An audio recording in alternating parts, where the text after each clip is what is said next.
नमस्कार। भारत और पाकिस्तान के बीच में सीज फायर हो गया है। सीज फायर को लेकर भारत के भीतर बहुत गुस्सा है, क्योंकि भारत ने जब सीज फायर का ऐलान किया उससे ठीक पहले अमेरिका के राष्ट्रपति डोनाल्ड ट्रंप का ट्वीट सामने आता है। उसके बाद में देश सरकार से यह सवाल पूछ रहा है कि जब भारत इतनी मजबूत स्थिति में था, जब हम पाकिस्तान को अगले 2 से 3 दिन के अंदर घुटने पर लाने वाले थे, तो फिर ऐसा क्या हुआ? अमेरिका के दबाव में आकर हमने क्यों सीज फायर किया? लेकिन भारत की तरफ से, चाहे वो विदेश मंत्रालय की प्रेस कॉन्फ्रेंस हो, चाहे वो आर्मी की तरफ से हो रही प्रेस कॉन्फ्रेंस हो, कहीं पर भी अमेरिका के या किसी भी तीसरे प्लेयर के फोन कॉल या इंटरफेयर का जिक्र नहीं होता है। तो फिर सवाल यही है कि क्या वाकई में इस सीज फायर में अमेरिका का कोई रोल था, या डोनाल्ड ट्रंप, जिनको इस दुनिया के अंदर पीस मेकर बनने का बहुत बड़ा शौक है, जिनको शांति का नोबेल पुरस्कार लेना है इस साल के आखिर तक हर हाल में के अंदर, और अमेरिका जिसको दुनिया का हर हाल में फूफा बनने का शौक रहता है, क्या वो जानबूझकर क्रेडिट ले रहा है? और क्या जियो पॉलिटिक्स में ऐसा कोई गेम चल रहा है कि भारत के साथ में एक बड़ा खेल हो रहा है जिसको भारत समझ नहीं पा रहा है? भारत और पाकिस्तान के बीच सीज फायर का असली गेम क्या था, असली वजह क्या थी, क्या पूरी स्टोरी है, इसी को आज समझने की कोशिश करेंगे। शुरुआत करेंगे 22 अप्रैल 2025 को, जिस दिन पहलगाम में आतंकी हमला हुआ। अमेरिका के उपराष्ट्रपति जेडी वेंस उस दिन भारत के दौरे पर। भारत ने इसका बदला लिया। 6 से 7 मई की रात को मिसाइल अटैक हुए पाकिस्तान के अंदर। 9 अलग अलग आतंकी ठिकानों पर 100 के करीब आतंकी मारे गए। आतंकियों का इंफ्रास्ट्रक्चर बड़े लेवल पर ध्वस्त हुआ।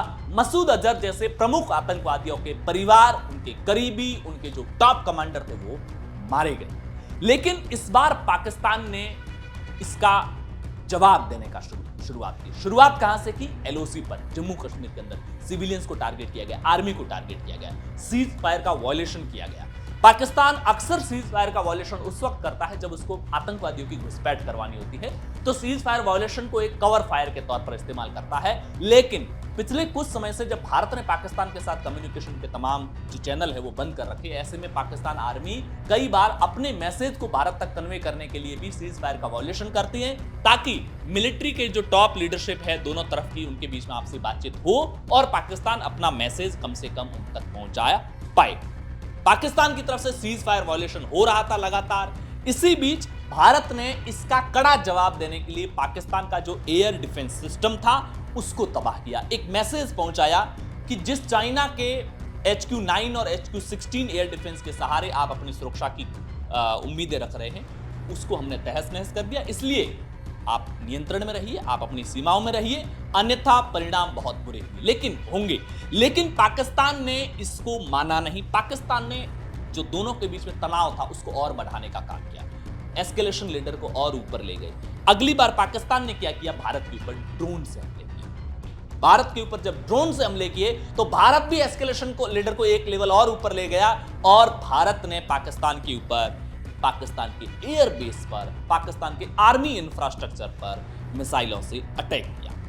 यहां पर दोनों देशों के बीच में असल में रणनीतिक सुप्रीमेसी को लेकर लड़ाई चल रही थी कि सुपीरियरिटी किसकी रहेगी। जैसे एयर फाइट के अंदर भारत ने अपनी सुपीरियरिटी को हासिल किया, लेकिन पाकिस्तान एक मल्टीपल लेवल पर 400, 400, 500, 500 ड्रोन का एक साथ अटैक करके रणनीतिक रूप से बढ़त लेने की कोशिश कर रहा था कि हम भारत के आगे दब नहीं रहे हैं, हम भारत के आगे चुप नहीं है, भले ही हमारे एयर डिफेंस सिस्टम उसको ध्वस्त कर रहे थे। इसी बीच चाइना और यूरोपियन यूनियन के देशों के दिमाग में एक खतरा दिखा। उनको यह समझ में आया कि भारत जिस तरीके से एक स्टेप आगे बढ़ रहा है, अब पाकिस्तानी आर्मी के एयरबेस को टारगेट करके उनको तहस नहस कर चुका है। ऐसे में भारत का अगला टारगेट होगा dual use infrastructure. Dual use infrastructure ऐसा इंफ्रास्ट्रक्चर जिसको बनाया या जिसको डेवलप जो किया जाता है वो इस वजह से कि आम लोगों के काम आने वाला, लेकिन मिलिट्री, ISI, ये सब अपने पर्पज से, मिलिट्री पर्पज से भी उसका यूज किया जाता है। और इसमें सबसे बड़ा जो ड्यूल यूज इंफ्रास्ट्रक्चर था वो CPEC था, चाइना पाकिस्तान इकोनॉमिक कॉरिडोर, जिससे चाइना की घंटी बजने लगी। और यूरोपियन यूनियन इसलिए ज्यादा चिंता में आ गए क्योंकि यूरोपियन यूनियन अमेरिका के पास भागा भागा गया। ये कहा कि इसी चाइना पाकिस्तान इकोनॉमिक कॉरिडोर के जरिए हम चीन के साथ में अपना बिजनेस करते हैं, पाकिस्तान अफगानिस्तान के रास्ते होते हुए। अगर Bharat China Pakistan economic corridor को टारगेट करता है तो फिर उसका पूरा का पूरा बिजनेस डिस्टर्ब हो जाएगा।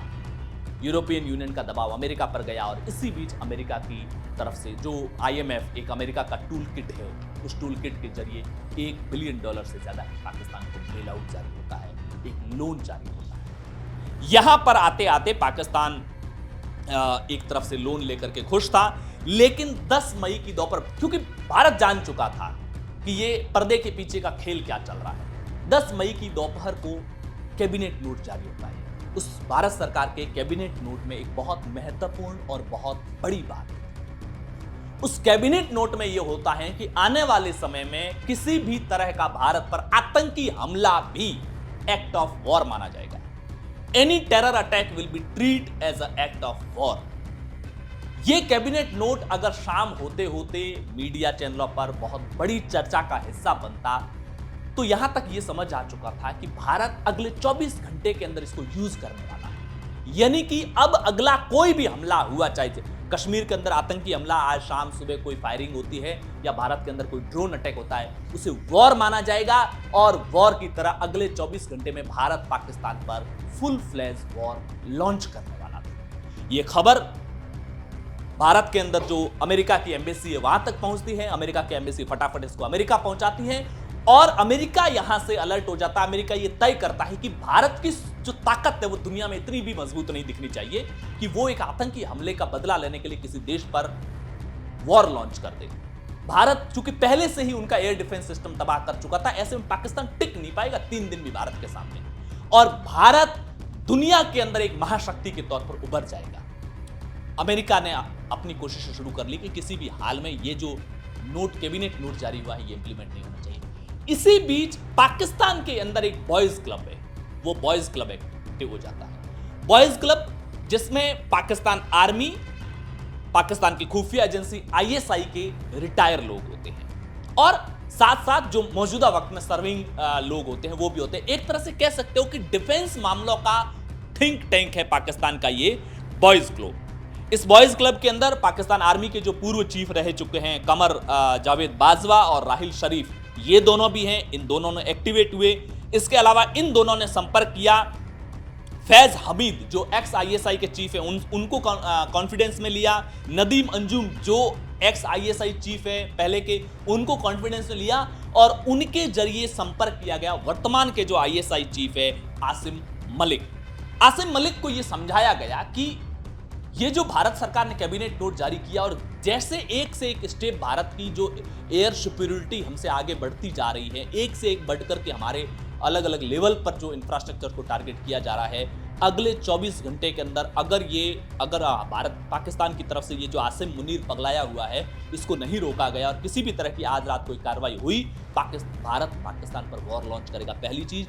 और जो हजारों करोड़ रुपए लगा करके सीपैक कॉरिडोर है वो इसी वॉर के बहाने उसको पूरी तरीके से तहस नहस कर देगा। ये बात आईएसआई चीफ को समझाया गया कि इस आर्मी चीफ को रोको, ये अपनी जो हरकतें हैं जो अपने हीरो बनने के चक्कर में। इसी बीच कमर जावेद बाजवा ने जो पूर्व आर्मी चीफ थे पाकिस्तान के, उन्होंने पाकिस्तान के राष्ट्रपति से उनके पुराने संबंध थे आसिफ अली जरदारी से, उनसे संपर्क किया, उनको ये बात समझाई गई और आर्मी चीफ ने इसी बीच संपर्क किया फजर उर रहमान। फजर उर रहमान को आप यूं समझिए कि न तो आर्मी में है, न आईएसआई में है, न सरकार में है, लेकिन एक ऐसा चेहरा है जो अक्सर सरकारों के ये जो वहां के जो मल्टीपल ऐसे ग्रुप्स हैं जो सरकार के लिए मुसीबतें पैदा करते हैं, बलूच लिबरेशन आर्मी या तहरीक तालिबान पाकिस्तान, इनसे कम्युनिकेशन एस्टैब्लिश करने वाला एक व्यक्ति है। पाकिस्तान के राष्ट्रपति आसिफ अली जरदारी ने उनसे संपर्क किया और उनको ये कहा गया कि आप ना इन मल्टीपल ग्रुप्स के जरिए पाकिस्तान में अलग अलग जगह सड़कों पर स्ट्राइक करवाओ, जो छोटे मोटे धमाके कराओ, ताकि आसिफ मुनीर पर प्रेशर क्रिएट किया जा सके। ये इधर संपर्क हुआ। इसी बीच राहिल शरीफ ने साहिर मिर्जा से संपर्क किया। राहिल शरीफ जो मैंने कहा पूर्व आर्मी चीफ है, उन्होंने साहिर मिर्जा से संपर्क किया। साहिर मिर्जा फिलहाल पाकिस्तान आर्मी के अंदर चीफ ऑफ जनरल स्टाफ है और वो खुद को आसिफ मुनीर के एक उत्तराधिकारी के तौर पर भी देख रहा है। उनसे संपर्क किया गया और उनको समझाया गया। इसी बीच पाकिस्तान आर्मी का जो मिडिल लेवल है वहां पर एक खबरें चलने लगी कि जो टॉप लीडरशिप है उसके साथ में मिसकम्युनिकेशन है और हो सकता है पाकिस्तान आर्मी के साथ में कू भी हो, क्योंकि जब ये सारी चीजें चल रही थी तो 10 मई की दोपहर को ही पाकिस्तान आर्मी चीफ आसिम मुनीर ने इन्हीं साहिर मिर्जा को कॉल करके बातचीत करने की कोशिश की कि आप सब मेरे खिलाफ लॉबिंग क्या कर रहे हैं। आपको याद होगा ठीक उसी समय भारत के मीडिया चैनलों पर भी एक खबर चली थी कि पाकिस्तान आर्मी चीफ का तख्ता पलट हो सकता है। वो तख्ता पलट का बेस जो था वो यही था। साहिर मिर्जा ने कॉल अटेंड नहीं किया, लेकिन साहिर मिर्जा ने उधर संपर्क किया हसन हयात से, जो मुल्तान पाकिस्तान आर्मी में मुल्तान कोर कमांडर है। इसके अलावा इनाम मलिक से, जो कोर कमांडर कराची है, उनसे संपर्क किया गया। अयमन सफदर से, जो लाहौर कोर कमांडर है, सैयद रजा जो रावलपिंडी कोर कमांडर है, इन तमाम लोगों से संपर्क किया गया। उनको भरोसे में लिया गया कि ये हमारा आर्मी चीफ पगलाया हुआ है, अगर इस वक्त कदम पीछे नहीं खींचे पाकिस्तान अगले 3 दिन के अंदर दुनिया 21वीं सदी का सबसे बड़ा आर्मी सरेंडर देखने को जाएगी और पाकिस्तान की जो बदनामी दुनिया के अंदर होगी वो सिर्फ इस एक आदमी आसिम मुनीर की वजह से होगी। इस तमाम दबाव की वजह से आसिम मुनीर समझ चुका था अगर अब मैं आगे नहीं बढ़ा तो फिर मेरा तख्ता पलट होगा। लिहाजा 1 बजते बजते आसिम मुनीर इस बात के लिए तैयार हुआ। आसिम मुनीर ने अपने डीजीएमओ से संपर्क किया, उनको कहा कि आप भारत के डीजीएमओ से संपर्क कीजिए और सीज फायर के लिए हम तैयार हैं, हम किसी भी तरह की गतिविधि नहीं करेंगे, हम युद्ध को आगे नहीं बढ़ाना चाहते हैं। 1 बजे ही भारत के डीजीएमओ के सामने प्रस्ताव आया कि पाकिस्तान के डीजीएमओ आपसे बात करना चाहते हैं। 3:35 10 तारीख की दोपहर को 3:35 पर डीजीएमओ ने संपर्क किया। हाँ, ये सच है कि इसी बीच जब भारत चूंकि इतना बड़ा एक्शन लेने जा रहा था तो अमेरिका के जो उपराष्ट्रपति है जेडी वेंस, उन्होंने आसिम मुनीर से भी बातचीत की थी कि कुछ रास्ता निकालो, नहीं तो कल बहुत बुरी हालत होने वाली है। पाकिस्तान सरकार से भी कम्युनिकेशन किया था, लेकिन हमने किसी भी तरह से, जब हमसे भारत सरकार से जब अमेरिका ने पूछा तो भारत सरकार ने यही कहा, किसी भी एक कार्रवाई का बहुत कड़ा जवाब दिया जाएगा। जब हम ये कहते हैं, टेक्निकल वर्ड होते हैं, हमेशा डिप्लोमेसी यूज होते हैं, जब हम अमेरिका को ये जवाब दे रहे हैं कि हर बात का कड़ा जवाब दिया जाएगा, यानी कि हम क्लियर कह रहे हैं कि आज रात को अगर एक ड्रोन आया तो उसके बदले हमारी एक मिसाइल होगी, उधर से गोली आई तो इधर से गोला जाएगा, यानी कि हम कह रहे हैं कि अगर कोई भी हमला हुआ तो युद्ध तय मानो। तो 1 बजे आसिम मुनीर घुटना पर आ चुका था। उसने अपने डीजीएमओ को कहा, भारत के डीजीएमओ से संपर्क करो। भारत के डीजीएमओ को रिक्वेस्ट डाली गई 1 बजे। इसके बाद में इधर चर्चा हुई भारत के भीतर की क्या एक्सेप्ट करना चाहिए, और भारत ने उसको 3:35 पर दोनों डीजीएमओ के बीच बात हुई और ये तय हुआ कि 5 बजे सीज फायर जाना। अब जनता में अलग अलग तरह की चर्चाएं हैं कि हमको सीज फायर नहीं करना चाहिए था, हमको ये नहीं करना चाहिए था, हमको ये नहीं करना चाहिए था। लेकिन एक चीज ये भी समझने की है कि भारत पाकिस्तान को कभी भी सीधी लड़ाई से सबक नहीं सिखा पाएगा। हम बांग्लादेश को तोड़ने में कामयाब रहे तो कोवर्ट ऑपरेशन से तोड़ने में कामयाब रहे थे। हमने वहां पर बांग्लादेश फ्रीडम के लिए एक वहां लोकल आर्मी को खड़ा किया था। हमारी लड़ाई केवल हमारे बॉर्डर पर थी, हमने वहां जाकर उनकी आजादी की लड़ाई नहीं लड़ी थी, हमने वहां पर लोकल आर्मी खड़ी की थी। लिहाजा इस वक्त भारत की स्ट्रेटेजी जो आने पिछले 5-7 दिन में विशेष तौर से सरकार ने कई अहम फैसले लिए हैं और वो फैसले ऑफिशियल नहीं होते, लिहाजा मैं भी अपनी बातचीत में नहीं कह पाऊंगा। लेकिन कोवर्ट ऑपरेशन में हमारे पास में क्या क्या ऑप्शन हो सकते हैं, उसमें जैसे पहली चीज, इजराइल ने ईरान के टैक्टिकल न्यूक्लियर कैपेसिटी को साइबर अटैक के जरिए डिस्ट्रॉय किया था। वैसे ही जो पाकिस्तान वो जो छोटे बम है ना कि टैक्टिकल न्यूक्लियर वेपन है हमारे पास में, उसको डिस्ट्रॉय करने के साथ लिए इजराइल के साथ मिलकर ऐसा काम करना चाहिए कि हम साइबर अटैक के जरिए उनकी जो टैक्टिकल न्यूक्लियर कैपेसिटी है उसको ध्वस्त करें। इसके अलावा हमें लोकल ग्रुप्स को और स्ट्रांग करने की जरूरत है ताकि वहां की जो सरकार और सेना में हमेशा अनस्टेबिलिटी बनी रहे, अस्थिरता लगातार कायम रहे, जिससे कि भारत अपने डेवलपमेंट प्रोजेक्ट को आगे करे। पाकिस्तान सरकार और पाकिस्तान आर्मी को उनके देश के भीतर ही उलझाए रखने की जरूरत है ताकि वो भारत के अंदर किसी भी तरह के बड़े प्लान्स और बड़े टेरर अटैक को अंजाम देने की प्लानिंग ही न कर पाए। इसके अलावा हमें बीएलए और तहरीक तालिबान पाकिस्तान जैसे ग्रुप्स को सपोर्ट करके जो चाइना पाकिस्तान इकोनॉमिक कॉरिडोर है उसको लगातार डिस्टर्ब किए रखना है, वो ज्यादा आगे नहीं बढ़ना चाहिए, क्योंकि पाकिस्तान अगर इकोनॉमिकली ज्यादा मजबूत होगा तो फिर आखिरकार वो पैसा घूम फिर के टेरर और इंडिया को डिस्टर्ब करने के लिए ही जाएगा। इसलिए जरूरत है कि पाकिस्तान का जो चाइना पाकिस्तान इकोनॉमिक कॉरिडोर है इसको इतना डिस्टर्ब किए रखो, इतना डिस्टर्ब किए रखो कि एक टाइम के बाद चाइना फ्रस्ट्रेट हो जाए, यहां से पुल आउट करे खुद को और अपने पुराने रूट्स में जाए और पाकिस्तान और चाइना का जो ये इतना गहरा दोस्ताना याराना है इसको कम किया जा सके।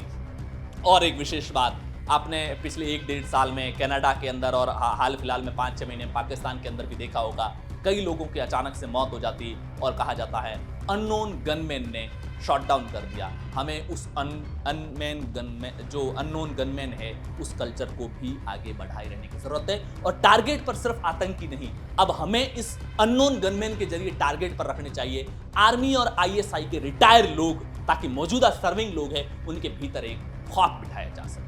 तो कुल मिलाकर के ये वो भारत और पाकिस्तान के बीच सीज फायर की कहानी थी। ये अलग बात है, अमेरिका अपना क्रेडिट देने की पूरी कोशिश कर रहा है और वो करेगा भी, क्योंकि जियो पॉलिटिक्स में हर कोई इस दुनिया का खुद को फूफा दिखाने की कोशिश करता है, हर कोई इस दुनिया में खुद को महत्वपूर्ण पोजीशन में दिखाने की कोशिश करता है।